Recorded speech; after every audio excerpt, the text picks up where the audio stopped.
everybody. Thank you all for making it out tonight. Before we begin our program, I'd like to introduce our superintendent, Dr. Lisa English, so she can welcome and say a few words. Dr. English.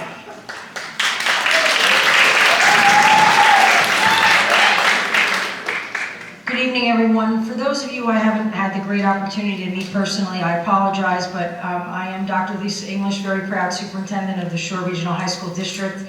I am not one of the speakers tonight. I am a participant with everyone else, but I really just wanted to take a moment to thank all of the students and their parents and families for being here for this very important message about this very exciting time in their lives and having the opportunity to be involved in the junior prom. So I will not keep anyone away from starting the program. I just want to again say thank you for all of your support, and I look forward to participating at night as well. Thank you.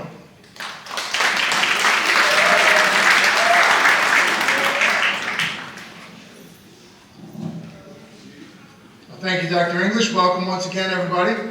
My name is Vincent Dallacadillo. I'm the principal of Shore Regional High School, and I want to thank you for finding the time to be here tonight. I know you didn't have a choice, but thank you anyway for finding the time to be here tonight.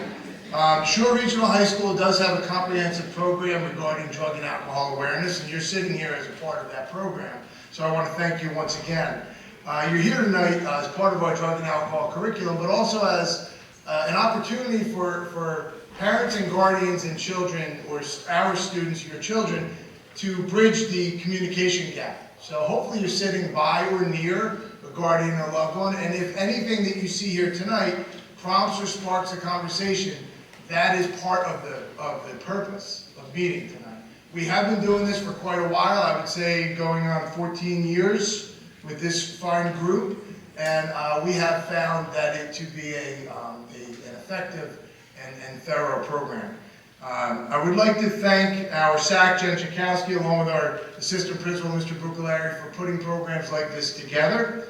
I would like to thank, of course, our superintendent and also our Board of Education for supporting programs and students like ours. Special thank you to our presenters, okay, Tracy Nerney, okay, from Jersey Shore University Medical Center, and Mr. Mitch Ansell, Esquire, who is an old pro in this venue. So we do appreciate him, along with our class advisors, okay, Ms. Thornton and Ms. Lamella, for giving up their valuable time and being here with us tonight. The men and women of Oceanport and West Long Branch Police Departments do a wonderful job of volunteering their time with our kids to offer programs that are insightful and thorough. They'll be here. Ms. Chakowski will talk a little bit about those programs. They'll be here in the upcoming weeks. We couldn't thank them enough, and it's a very valuable opportunity for our kids to interact with those police departments. I'm very grateful for our Parent Forum and our Student Advisory Committee, because they do offer feedback and suggestions for programs like these. So I wanted to thank them for their volunteerism and for their input. This being said, I would like to advise everybody here tonight that the Shore Regional High School Administration will continue to administer a blood alcohol detection device at all of our proms this year. We have been doing that for going on, I would say, well over 10 years. It is a very fruitful endeavor for us. I do think, speaking on behalf of the administration, that that is the least we can do, and it's a very important part in our attempt to try to secure a safe venue for our students, your children, for the prom and prom season. So we will be doing that again for our students and their guests at prom. Ms. Chakowski may speak a little bit more on that again. I do want to wish every single student here, and of course your guests, along with your parents, a very happy and successful prom season. And I want to make it memorable for the right reasons, okay? You do know, if you know me, I can speak on behalf of my crew and my team. We do love you guys, and I want to make sure that you understand that we do care about you and your safety and well-being. We can't always be your parents, especially when you're not within our campus and our doors, but we're going to make every attempt to make it safe for you while you're there. Okay, so again, thank you to everybody who volunteered their time to be here tonight, and those that were forced to be here. Have a great evening, and I'd like to introduce Ms. Chakowski for our speakers and presenters. Thank you.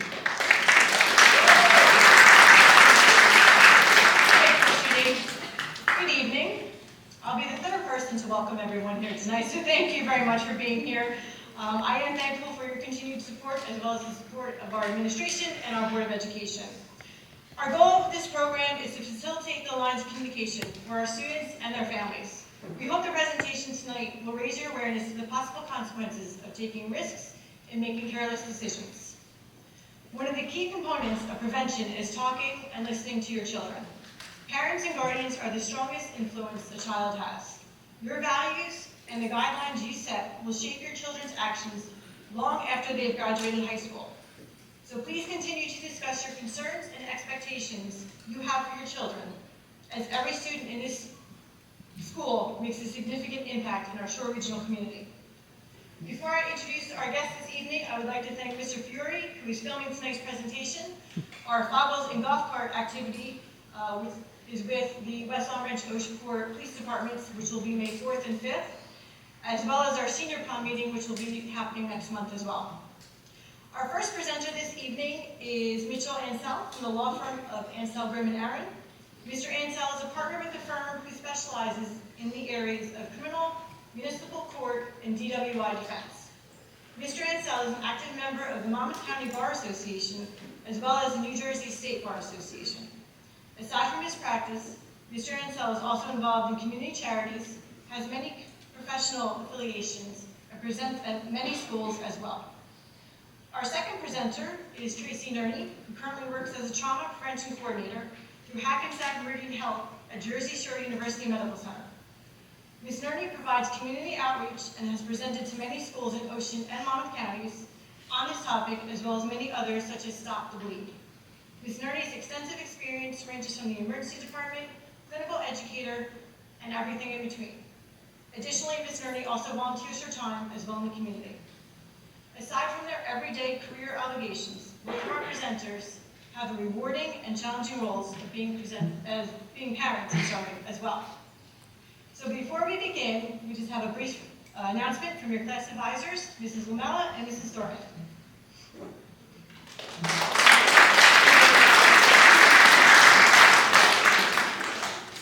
Hi everyone, thank you for being here. We just wanted to say that we're really excited for this year's junior prom. As you all already know, this is a fantastic group of students, and we hope that we are able to provide an amazing, fun, and memorable night for them. And also, it was wonderful to get to meet a lot of you at the check-in outside, since, as you know, the last 2 years, we communicated primarily through email, so it was really nice to have some faces with the names that we've been communicating with. Thank you so much, and thank you for all of your support with all the fundraisers, the Battle of the Classes, donations. We thank you so very much. Thank you. Thank you, ladies. At this time, Mitchell Ansell. Good evening, everybody. I love this wireless microphone. For 13 years, I've been planted at this podium and wasn't able to move, but lawyers like to walk around rooms when they speak, so I appreciate that. I know at 7 o'clock there's a pretty decent hockey game on. I saw a couple Ranger jerseys out there, so go Rangers. So I'm going to be I'll be brief, but I want you to listen to what I have to say, because what I have to say I think is really important. 13 years ago, Jen and I met, and she asked me to come speak to the class to talk about consequences of your actions, and just maybe give you a little bit of my knowledge and my experience with the kind of work that I do, what could happen to you if you make the wrong decision. You're all juniors, you're all very young, but certainly on May 12th, you might be faced with a decision that you have to make. And if you are aware of what the consequences are of that decision, maybe that might make you make a different decision.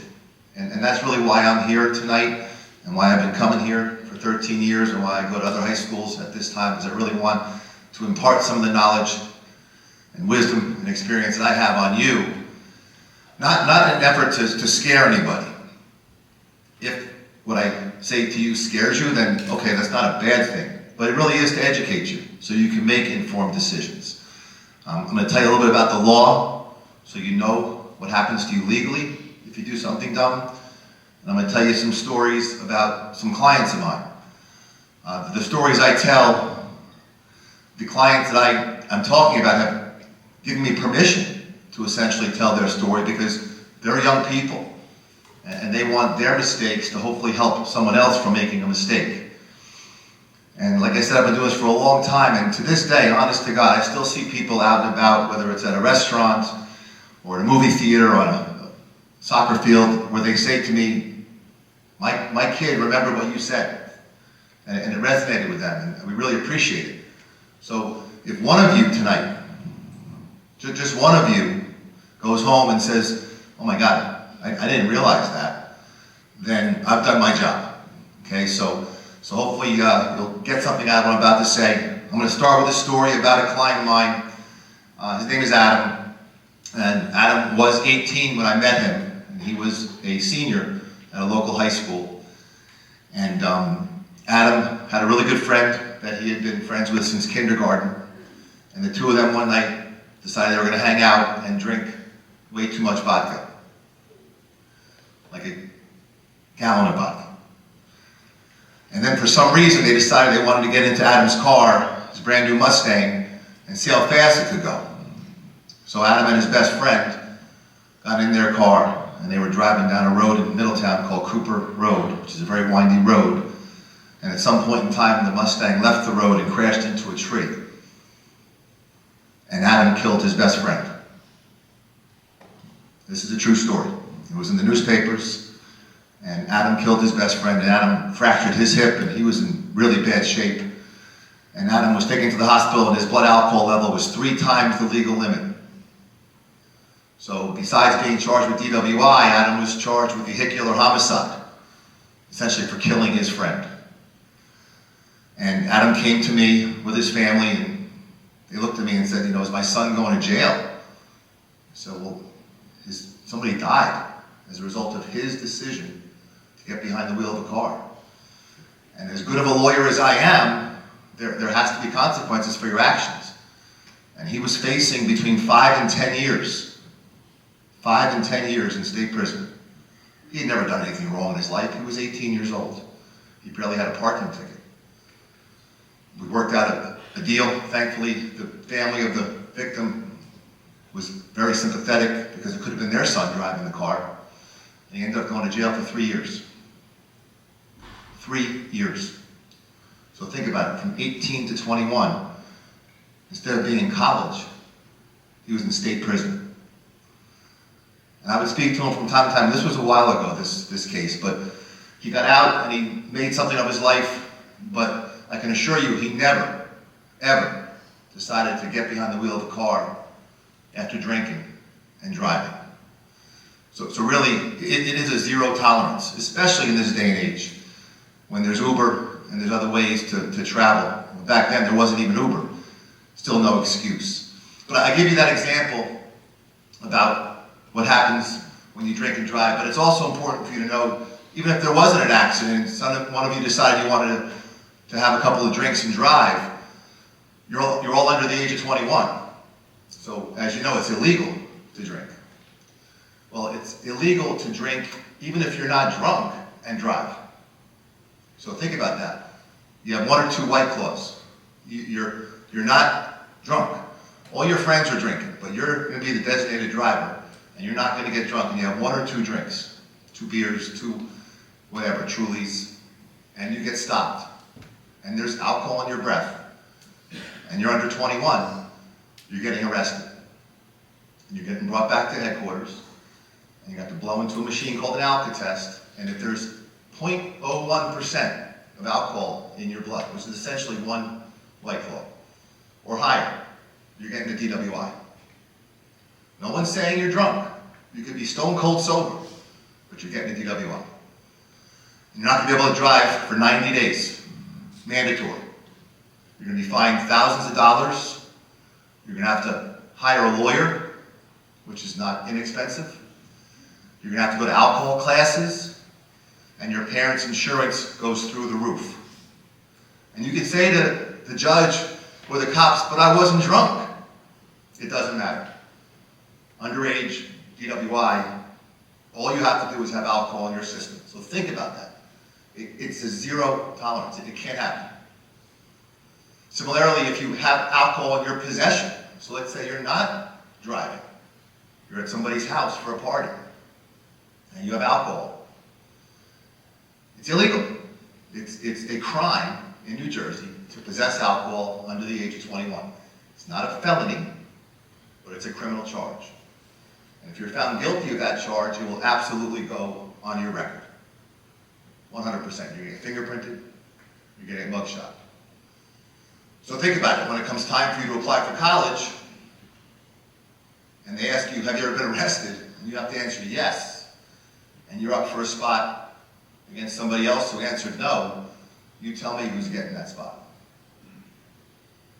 So, I don't mean to be Mr. Doom and Gloom. You're all looking at me with these wide eyes like, what's this guy talking about? It's just, once again, I'm here to educate. I'm here to just make you aware. You're going to make your own decisions. You're going to decide the right thing to do. But if you're educated and know what the laws are, and that might be considered strict, but that's the laws in New Jersey. And the West Palm Branch Police and the Oceanport Police, they're going to enforce those laws because they have to teach lessons. Okay? It's a zero tolerance situation when it comes to alcohol if you're under the age of 21. It's the same thing with marijuana. Now, we all know it's legal now, but it's not legal for you guys because you're under 21. So you can't have any weed in your car. You get pulled over, you're going to get arrested for possession of marijuana, which is also a crime. Even though it's legal for adults, so is alcohol, right? And that also goes on your record.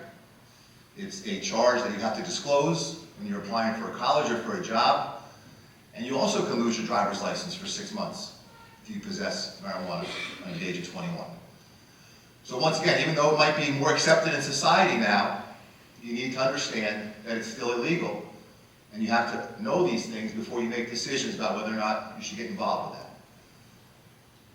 You can have your opinions about it, and that's well and good, but you have to respect the laws.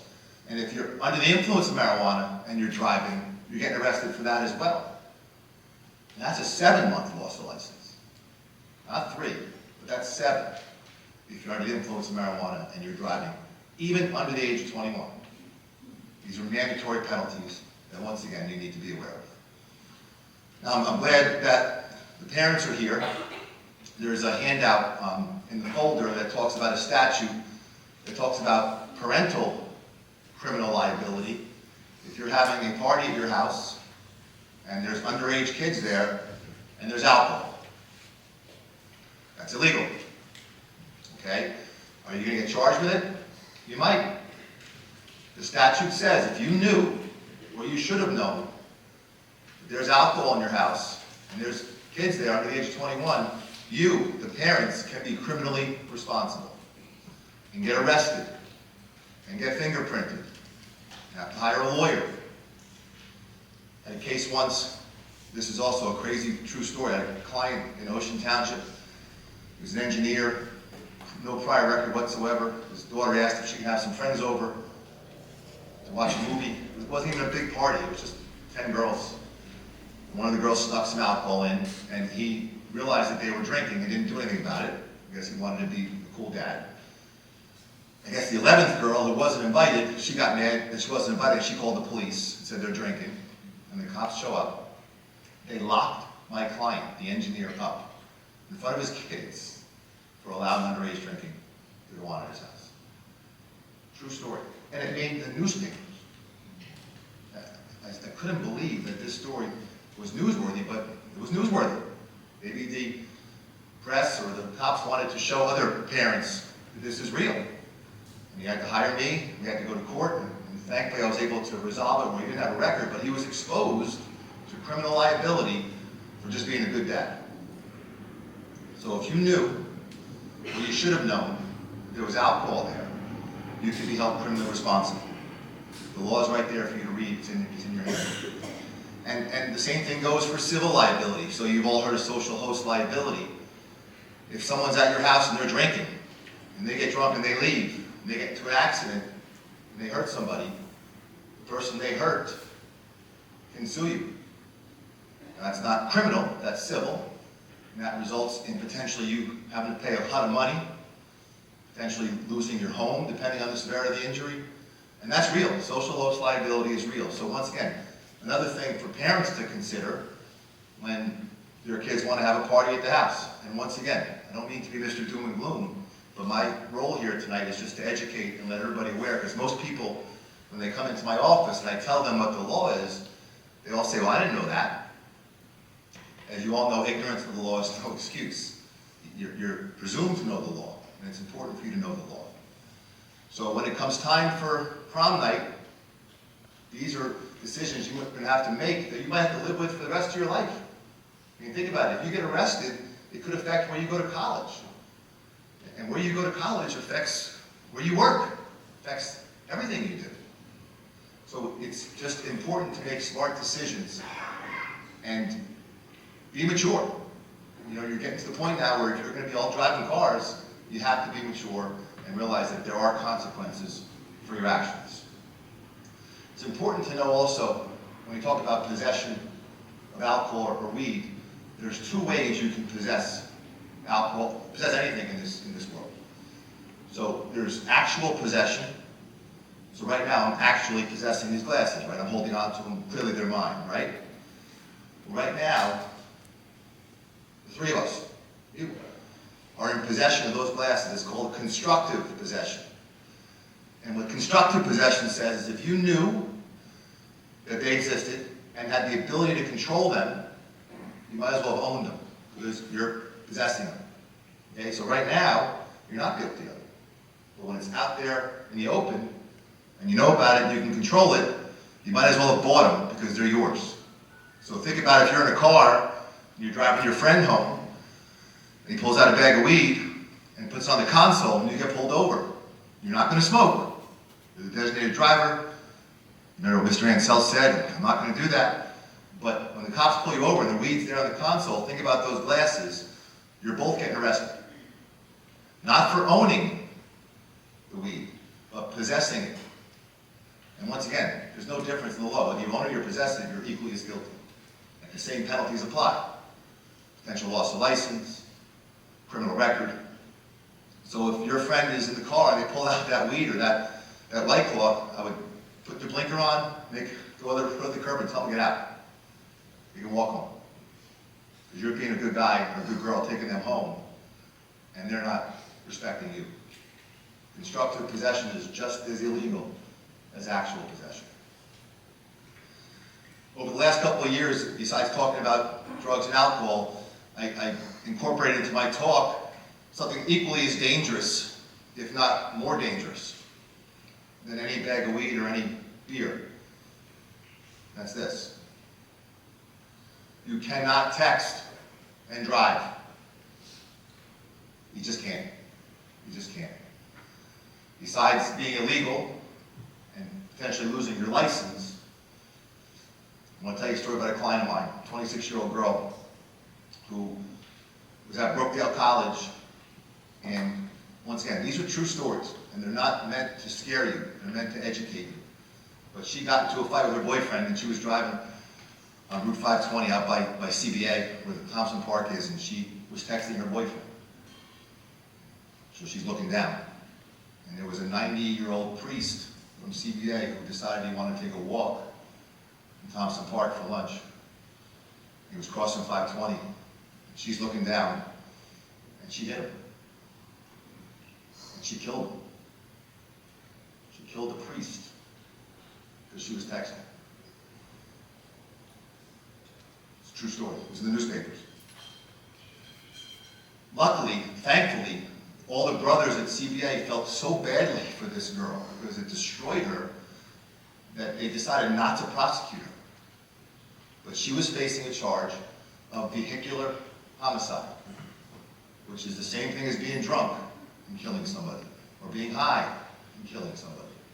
If you're driving recklessly, which means looking at your phone, that's the same thing as being drunk or high. So she didn't get prosecuted criminally, thank God. And I became really close with her mom and dad and her because of just the emotion of this case. And I talked to her from time to time, and she's doing okay, but she's never going to be okay. She's never going to escape the sight of a priest flying over her car and knowing that she's responsible for his death. Thank God they were so forgiving that they didn't want her to have to go through more. So once again, I'm telling you these stories just to give you a little bit of my wisdom. The kind of law that I practice, I see these things for a very long time. A veteran, I think you said, but an old veteran. But I really care about people, and I want everybody to make the right decision. And if you have a little bit of knowledge and know what's out there and what's possible, hopefully you'll make the right decision. And I don't want you to have a bad prom. I want you to have a great time at the prom. Not all about doom and gloom, it's just about knowing what's out there. So I appreciate you all listening to me. Thank you for letting me come speak, and we'll see you next year.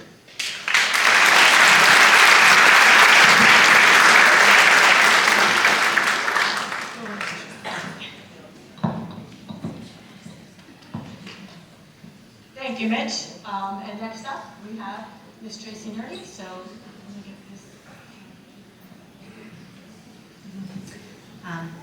This is one of my favorite events of the year. I so love listening to Mitch myself, and I think he makes so many poignant points to all of you.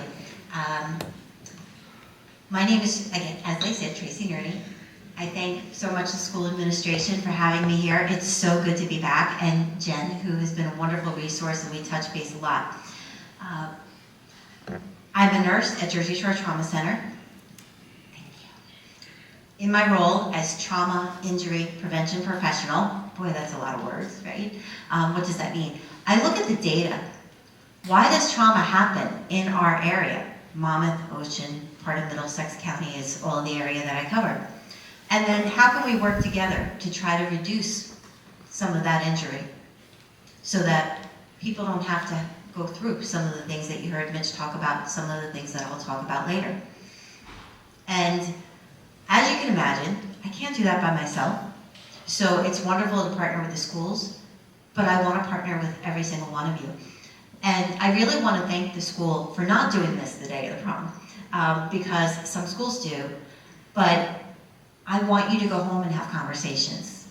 When you're in the car, talk about what you heard today so that it really sinks in. When it's done on prom night, you kind of lose that opportunity. So I just think it's so wonderful that you parents are here with your children as well so that these conversations can continue. All right?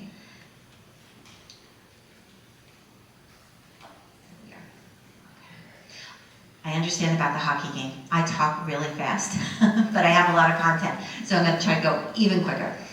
As I said, there are some some slides that might be a little disturbing. We do recommend, if anyone would like to speak to me or to anyone from the school administration afterwards, we're more than happy to have a conversation with you about anything that you might be feeling inside. But I'd like to take a pause before I get started and talk about gratitude. I had heard a podcast and all the issues and all the problems and all the worries that we have in life. Sometimes we just have to take a moment. So I challenge you to take that moment and think about those who you love. Think about those that love you. Think about that person who builds you up. It could be a coach. It could be an aunt. It could be a friend. They just build you up so that you could be the best you that you can be. Think about that person that looks up to you. Maybe a cousin or a team member. Think about the sunshine person who always makes you smile. She walks down the hall in school and you just get a big smile on your face because she's always happy and cheery and it's always nice to be around her. And I want you to think about your friend's parent who always makes you feel welcome, like you're part of the family. Think about those people and be grateful for them. We're going to talk about that a little later. So your first question may be, what is trauma? Trauma is actually a lot of physics. It's any physical injury that's caused by violence or other forces. And serious trauma puts a patient at risk of life-changing injury and sometimes even death. So those of you that might enjoy physics, which I hope all of us do, may remember this law. Energy cannot be created or destroyed, but it can change forms and it can be transferred. Could I have 4 volunteers real quick? 1, 2, 3, 4. Perfect. All right, come on up front. We're going to do a physics lesson. Nice and quick. just line up around here. Okay, so I'm going to show you how trauma and physics work together.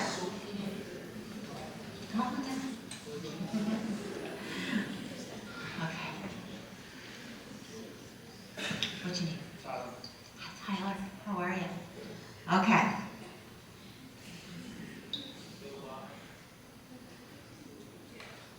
Okay. What do you need? Jackson. This is Jackson. Jackson is a tree. Jackson is an immovable object. Would you not agree? Ryan? Ryan is a car. Sophie is your organs. And Tyler represents your body. Actually, I need you to switch. Okay, body organs. All right, we're good now. Okay, so we often think of dangerous times as times when there's a little bit of ice on the road, but actually in the fall when there's wet leaves, that's one of the most dangerous times. Or when there's a light misty rain because the oil is coming off the road. And it can make it a little harder to stop. So let's say you're going just a little bit too fast on that misty, oily roadway. And all of a sudden you have to stop. And now the car loses control and hits the tree. What's going to win, the car or the tree? The tree. Now your body comes and hits the car, like the steering wheel, the dashboard, which hits the tree. What's going to win, your body or the steering wheel? Steering wheel. And this is why trauma injury becomes so dangerous, because then your organs, like your heart, your lungs, your liver, your spleen, hit the body, which hits the car, which hits the tree. So what's going to win? Your soft, squishy brain or your hard skull? The skull. Thank you, everybody. They did a great job. Having fun with physics. But I think that's a good visualization to really let you understand why trauma injury is so dangerous. Because your body is not at rest anymore. There is movement, and once your body hits that hard surface, the next injury comes when all of your soft organs then hit the body, which hits the car, which hits the tree. And that's where real danger and trauma can come from. Okay? So how prevalent is it? Think of all the causes of death: diabetes, heart disease, cancer, stroke.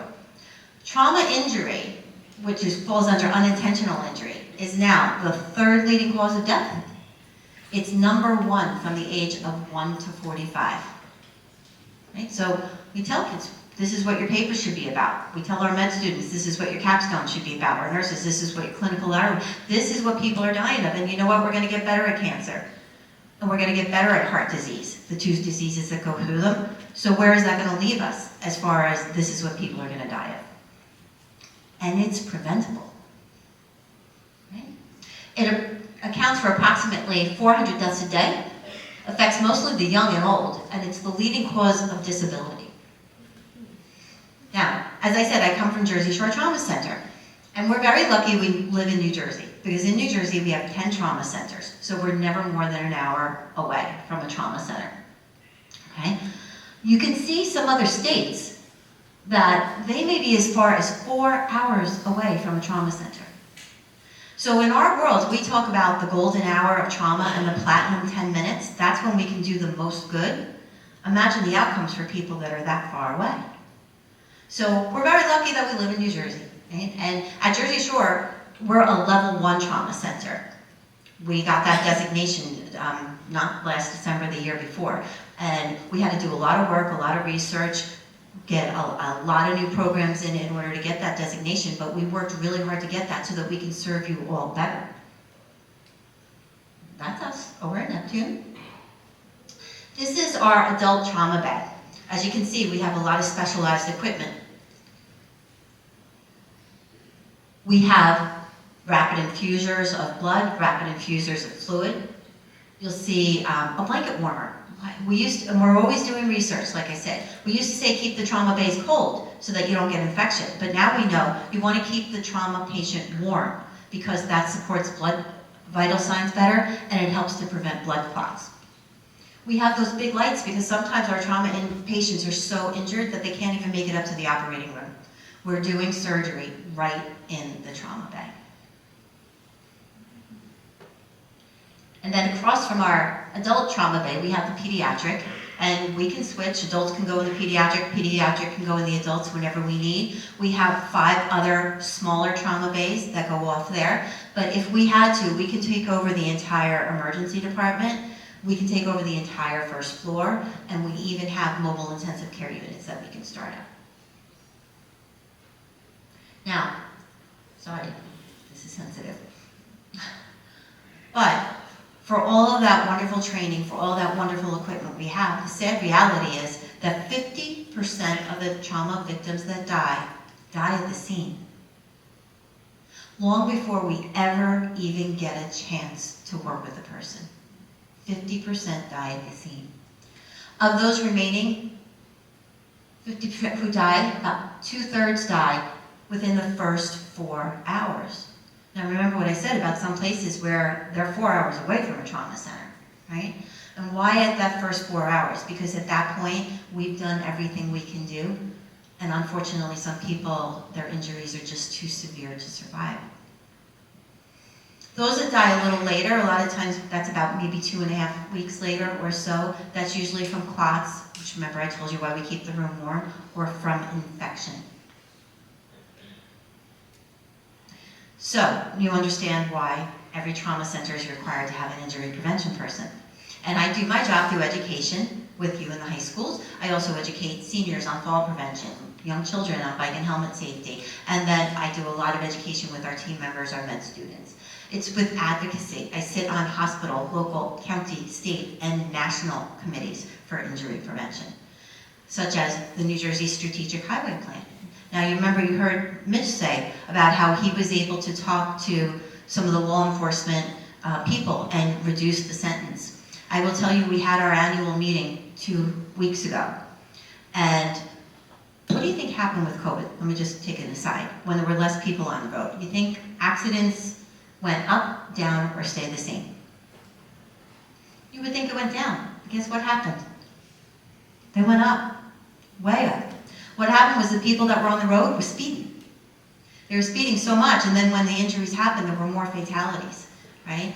So I will tell you that there was a conversation that going forward, it's going to be a recommendation of the New Jersey Department of Transportation that there not be so many deals made. And that's not to give anybody a hard time, but we have to get these fatalities, we have to get these injuries under check. And you may notice that you're going to see more state troopers and more police on the roadways trying to get our numbers back down because we saw how many people were lost during that time. And then I also work in quality patient care. What can we do to improve outcomes, both before the patients get to our hospital and when they arrive? Okay? So that's about me, but I really want to talk about you because you have the power to save lives. You have the power to make safe decisions to avoid taking a life. And you have the power to influence others. We give a lot of credit to sports stars and movie stars and Instagram stars, but you are an influencer. I'm sure every single one of you can think of someone who looks up to you, which I made you think about in the beginning. You have the power to make a change and get people thinking about how to do the right thing. One of your powers is to be educated on how to save lives. When that football player had that near-death experience, it really increased an interest in CPR, right? We'd love you to learn the Stop the Bleed program because of those people that die, 35% of them die of massive bleeding. Well, what if we could just stop the bleeding? We can, and we can learn that through the Stop the Bleed program. It takes about an hour. We teach wound packing, direct pressure, how to use a tourniquet. And I love giving kids opportunities. I love working with young people. So I will also give you service hours if you work with us to help organize a class, help out a class, or even help us raise funds to get bleeding control kids out in our community so that if there is an accident, we have tourniquets right at the scene that can help us to save lives. This is a poster that I presented at a national symposium about the Shore to Serve program, where, again, we're giving kids opportunities. I ask them, what is your interest? I try to find a project that they might be interested in, and then we'll give you some mentorship, some life skills, and some opportunities to put on your resume, getting involved in projects leading to injury prevention. Another one of your powers is to walk safely. Not only was it car crashes that we saw rise, but pedestrians struck, especially seniors. And how can we make a difference in that? Just being more aware, right? And I'm also working with those roadway committees to make it a rule that whenever there's a 50 and over or a senior apartment building built, that we extend the lights so that they can cross safely. But you as the driver, are you looking out? You as the walker, are you on your phone? Do you have your headphones in? If so, you are losing some of your senses that can help to keep you safe. So we ask you, please be an aware walker. And tonight, I have some bags with me. If there's anybody, especially who works at night, I encourage you to come up and ask me for one of the bags. They have reflective stripes on it because we see a lot of people getting hit at night, walking the dog, walking home from work, because people don't see them. Okay. Another thing that we have to think about is helmets. The NFL recognizes the importance of helmets after years of seeing all the concussions and the long-term damage and people who died and violent issues that came up from concussion injuries. Right? So they're actually thinking about putting sensors in helmets that can help to measure the impact so that they can look for any possible brain deficits. So if the NFL knows that, why do we see this? Little kids love their helmet. When do we decide not to wear them? Remember I said you're an influencer. When you're riding your bike, when you're with your friends, make that commitment to each other, okay? Because not only does the hard shell help you, but that cushion in between is taking the impact. Remember the display that I showed you up here? It's taking the impact so that we help to reduce that back and forth of your brain so that you don't have an injury. And parents, please be a part of this. We need to change the culture. I never want to hold another mother in my arms whose child looks absolutely perfect, except for the head injury that he has because he didn't have a helmet on. And that was so preventable. And he would not have been lost. So, what's wrong with this picture? It's too far back. I'm going to go through these a little quick. Okay? It really should be right about here. Okay? And this one is cracked. So if you crack your helmet, this is why you shouldn't throw your helmet. Really, you need to get a new one so there's just not a problem. We all know the brain has a lot of different areas, so depending on what area of the brain you might injure, that could be what you lose. But what I found with kids sometimes is they don't care about their brain. So I made the next slide. Not only does that helmet help to protect your brain, it helps to protect your face. Oops. That's 3D CAT scan images that are showing every facial bone broken. What does this mean? Mitch talked before about imagine 3 years in prison. Well, think about the 3 years that you really have coming up and all the things that you hope to do. This is 9 months of not eating, 2.5 years of reconstructive surgery, and about 3 years before you have to pull out the teeth. Please wear your helmet. The Dutch Reach, I won't show the video, I'll just tell you real quick because I'd like you to walk away with what are some things that you can change right now. And this comes from the Netherlands where there's a lot of bicycles, right? And so what they want you to know is when we open our car door usually, we just open it with our right hand, not looking behind us. It's a better practice to open with your, oops, I said that wrong, with the left hand. It's better practice to open with your right, which is going to make your body turn and it's going to make you look that way. This way if there's any pedestrians or any bikes coming, you can see it very quickly. Another quick fix that we can do is not sitting like this. If there is a car crash, and especially if the airbags go out, your knees are going to go either into your face or into your neck, where your windpipe can get crushed, or into your upper body where we can have chest injuries. So please make sure you're sitting safely in the car with your feet down at all times. Okay? And now, very quietly, I'm going to ask everybody to stand. We're going to do a little exercise because you've been sitting for a while. So very quietly, so we can get through this quickly. And I want you to be honest with the next questions that I ask. I don't want you to lie. I don't want you to give us the answer that you think we want to hear. I want you to be honest. Okay? My first question. If you do not wear your seatbelt every single time you get in the car, please sit down. If you do not wear your seatbelt every single time you get in the front seat of a car. And thank you for those that are honest. Okay, next question. If you do not wear your seatbelt every single time you get in the back seat of the car, please sit down. All right, you see how much that changes. All right, for those of you left standing, and everybody write down, when you get in a car, if you do not check every single person in the car to make sure they have their seatbelt on, please sit down. Okay, and I thank those of you that are left standing. Excellent practice. All right, quiet down, like I said, you want to get the night over, right? But excellent practice. But I do that exercise with you because I'm happy to say we've gotten better about front seat belts, but I will tell you back seat belts are a huge problem. If you are not wearing a seatbelt in the back seat, you are a projectile. And I will tell you, we see many of the trauma motor vehicle accidents that happen are back seat passengers that are not belted.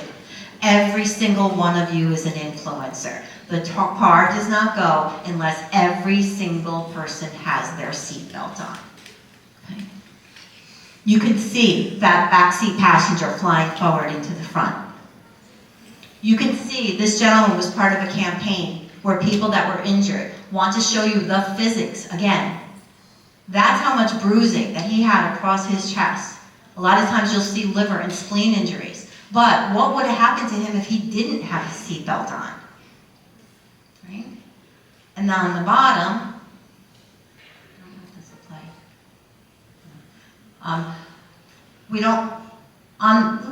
That bottom picture, the video, there's something with the internet, but it's a very short video, but it's really poignant. It's from Australia, and Australia and Britain have some really good public service announcements that can make us a little uncomfortable, but they're really good.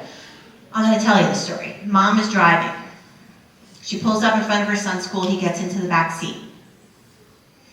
As she's driving forward, there's somebody who's tailgating her, and she's distracted, looking behind her at the person who's driving too close. All of a sudden, the van in front stops short.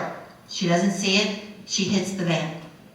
Her unbelted son goes flying forward into the driver's seat, crushes and kills his mom. True story. You are a projectile. Please make sure you and everyone else has that back seat belt on. You also have the power not to make poor decisions. Drinking, drugs, distracted, high-speed driving that can be potentially life-changing and potentially fatal. Okay? As Mitch said, driver inattention is responsible for about 80% of the collisions. That's either taking your eyes off the road, doing something else like changing the radio, or having your mind off. You're having conversations, or you're thinking about something else and you're not really paying attention to the road. So be honest, do you use your cell phone when driving? Do you say only in emergencies? Or do you never use it? And how long do you think it takes to text? We all know that we shouldn't do it, but I'm gonna send one text, it's not gonna take that long. Studies show about 4 seconds. So, I want you to close your eyes, and I want you to picture, you're driving down the road. Okay? You wanna send that text. We're gonna count to 4.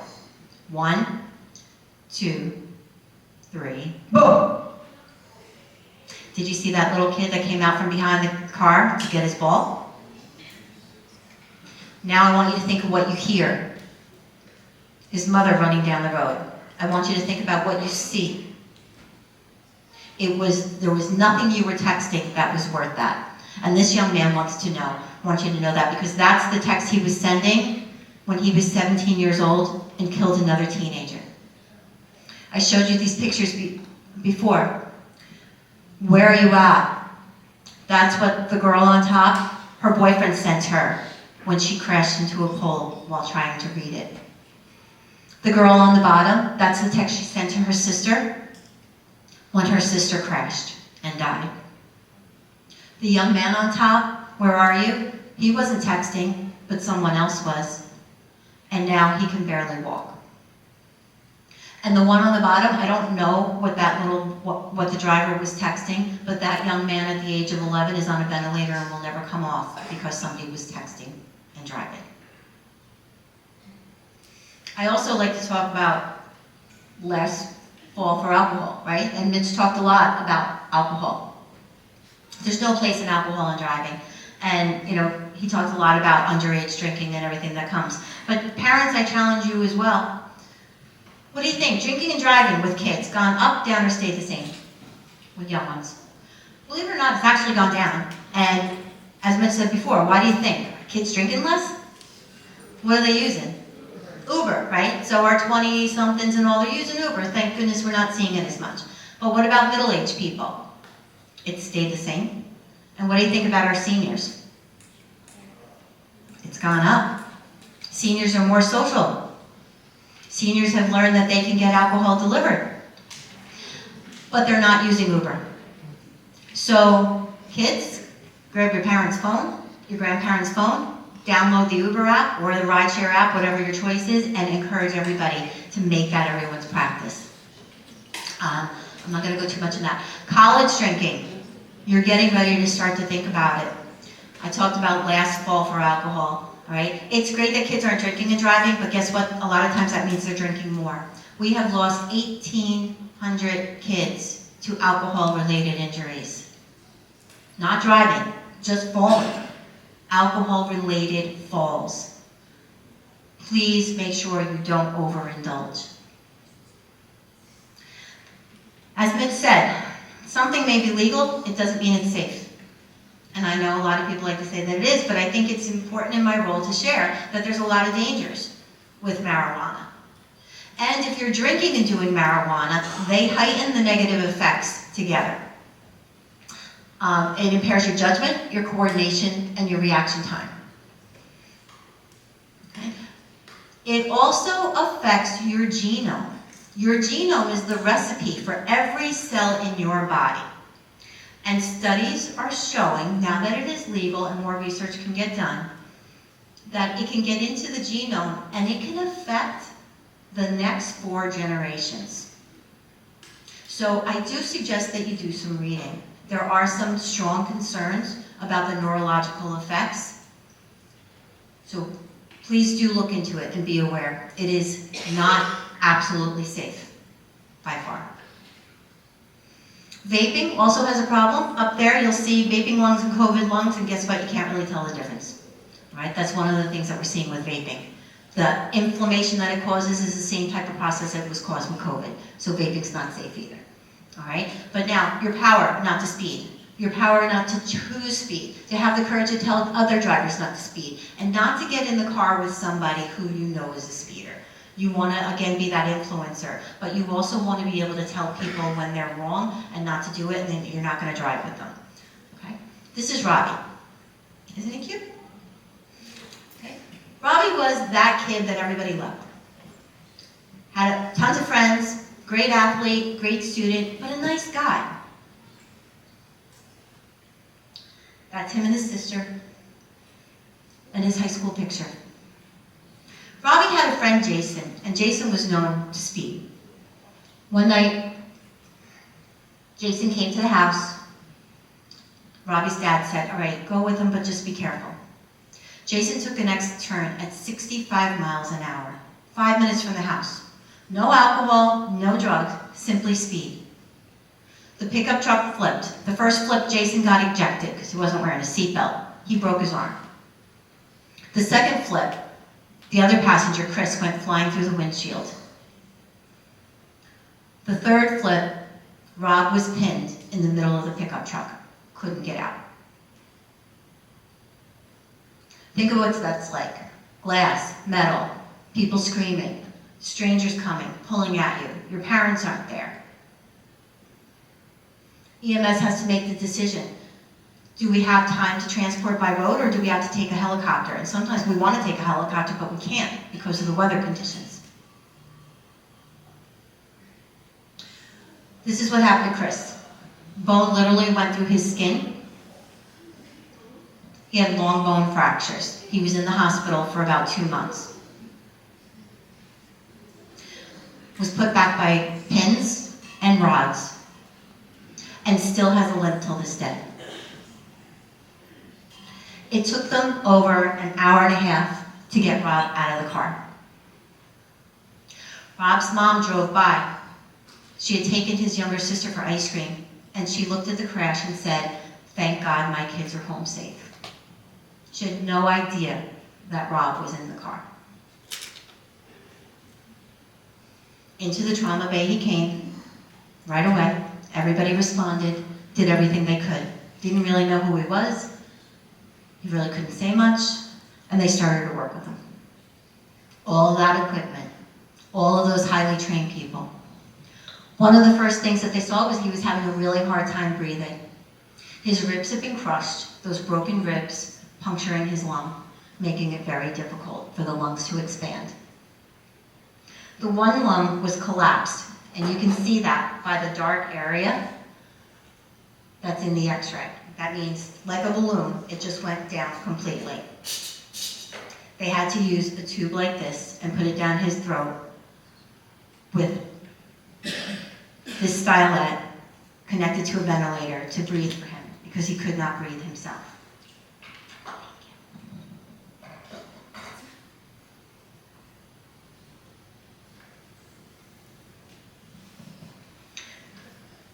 They also had to worry about his brain. We call this coup, counter coup. Again, it's physics. The soft brain bounces front, back, back. Meanwhile, small blood vessels ripping, bleeding, breathing. There's only so much room between the skull and the brain, but now that pressure is building up. Meanwhile, there was also pressure building up around his heart. Fluid, blood. They had to use a device like this, crack open his ribs, and drain the fluid from around his heart. Once they got that in check, they realized that there was increasing fluid in his brain. So they had to use a tool like this and literally drill a hole into the skull to release some of that fluid.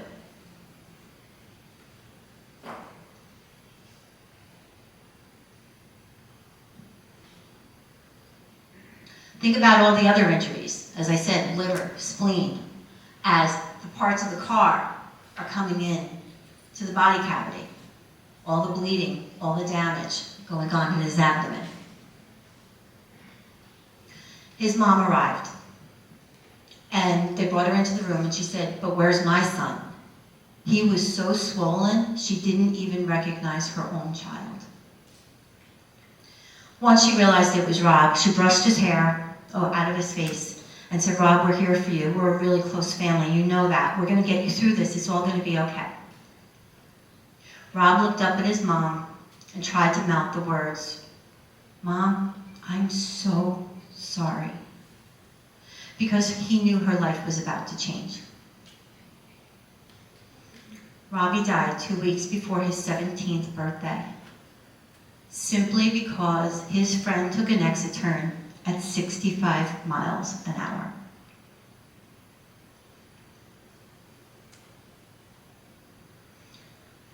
Not only was Rob a trauma patient, Rob was my cousin that was like my brother.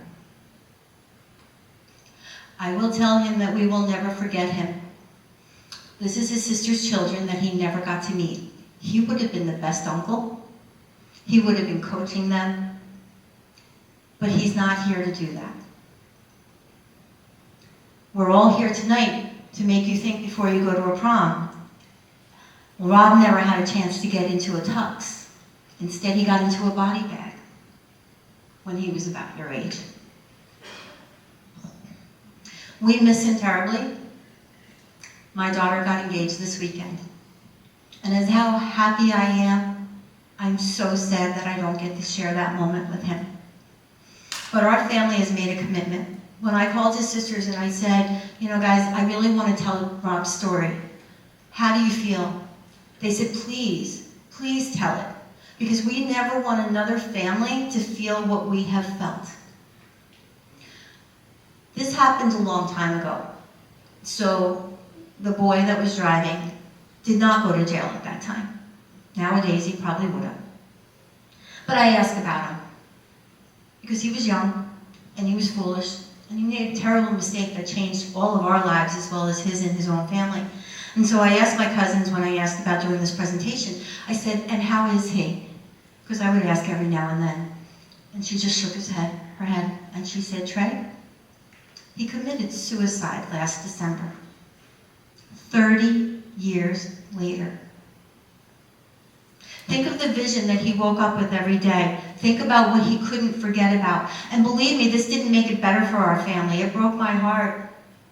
But he, 30 years later, was still haunted by this. So I want you to think about those that you love. What if you hurt one of them? Think about those that love you. What if you were not around anymore? Think of that person who builds you up. They put so much into you. But now you've been involved in one of these accidents. Think about that person who looks up to you. What's going to happen to them if you're in jail? That sunshine person, what if she's not in school tomorrow because somebody made a bad decision? And your friend's parent who always welcomes you, how will you ever look them in the face if you've taken away their child?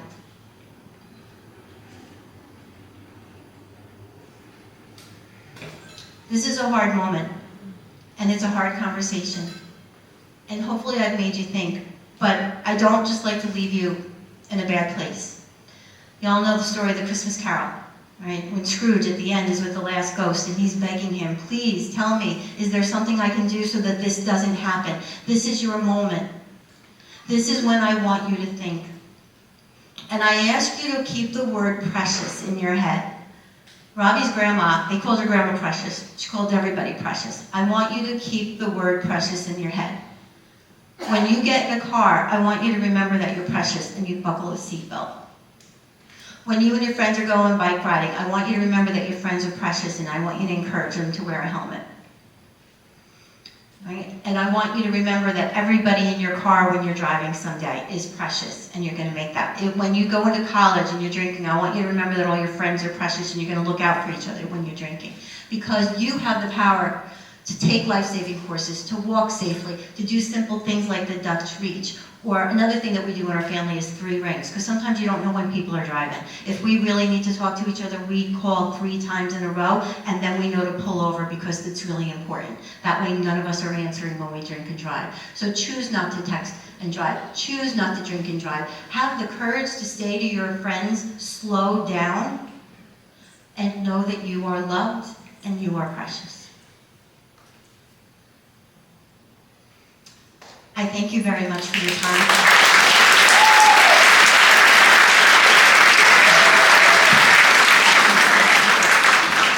And does anyone have any questions? All right. Thank you for listening. I know that it's hard to hear, but again, I thank your school administrators so much for loving you enough to let us be here and have those conversations with you tonight.